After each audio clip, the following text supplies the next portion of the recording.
Hello everyone, I'm remaking this video because Ide found my mistake, and thank you Ide for doing that.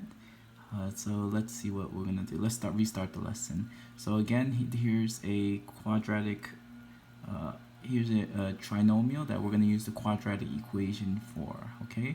I can't just factor this regularly because of this 6, so we're forced to use the quadratic equation, okay?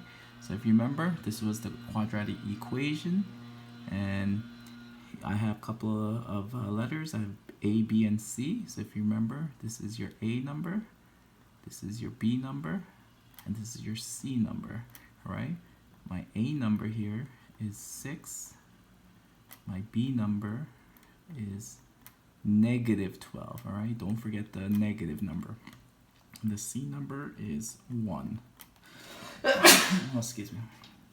Okay, so all you have to do is plug in the numbers. So here it goes -12, -12, and then I'm going to put 6 and 1 and 6 again. Okay, so again, I want you to draw this outline before you solve this problem. And remember, how many parentheses you always have to draw?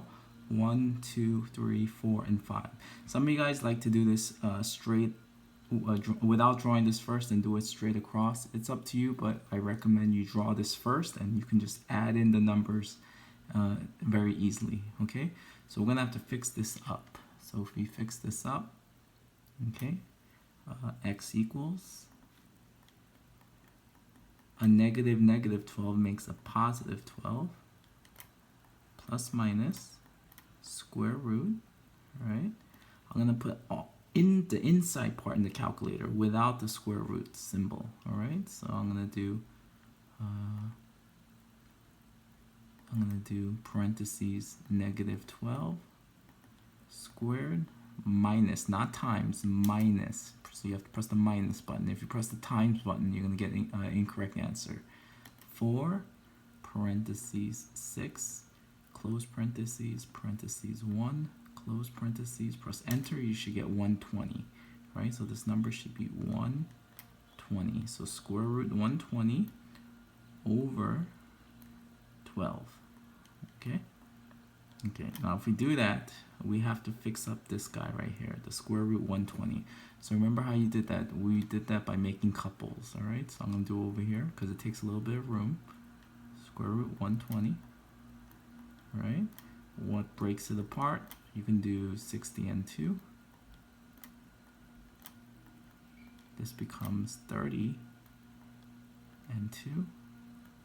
This becomes 15 and 2. 15 and 2. And this becomes 3 and 5. Okay? So let's remember, cross out the numbers that broke apart. So the 15 broke apart, the 30 broke apart, the 60 broke apart, and the 120 broke apart. Okay, so we're left with the square root house, I like to call it. We're gonna make couples. Okay, so I first have a 2 couple. Since I have a 2 couple, I'm just gonna write them once. Don't write them twice. Right? I know there's 2 of them here, but when you write it as a couple, you write them once. Right? And all these guys don't have a couple, so they're all the lonely people. So let's put them back into the house. 2, a 5, and a 3. And I'm going to put a dot in between representing multiplication.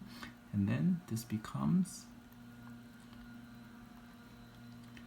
2 square root 2 times 5 is 10 times 3 is 30. Okay, so I'm going to take this guy and then replace it with that 1 square root 120. Okay, so I'm just going to take this and change spots with this. And I should end up with x equals 12 plus minus 2 square root 30 over 12. Now this over 12, remember I told you, since this is a big fraction, you can split up the fraction by splitting up the bottom number, the denominator. So each of these will get a divided by 12, right? So you're gonna like split these apart. Remember I told you it's gonna duplicate, not split apart, it's gonna duplicate. So each of them gets a 12 underneath. So I'm gonna do divided by 12 divided by 12. Okay. Now the reason why I didn't put it over the 30 is because you got to treat this like a variable, right? Because you can't really calculate square root 30. So I'm gonna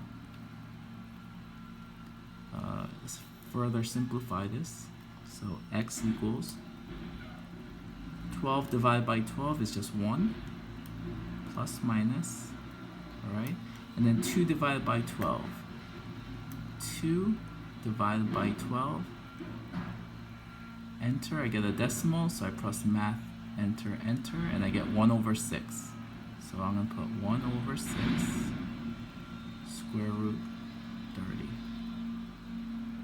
Okay, you can write this answer multiple ways. You can even write it as x equals 1 plus minus square root 30 over 6. It's up to you how you want to write it. Okay, I'll take the top answer or the bottom answer, it doesn't really matter. Okay guys, hope that helps you guys, and let me know if you have any questions. Come to the office hours from 11 to 12. Alright, bye.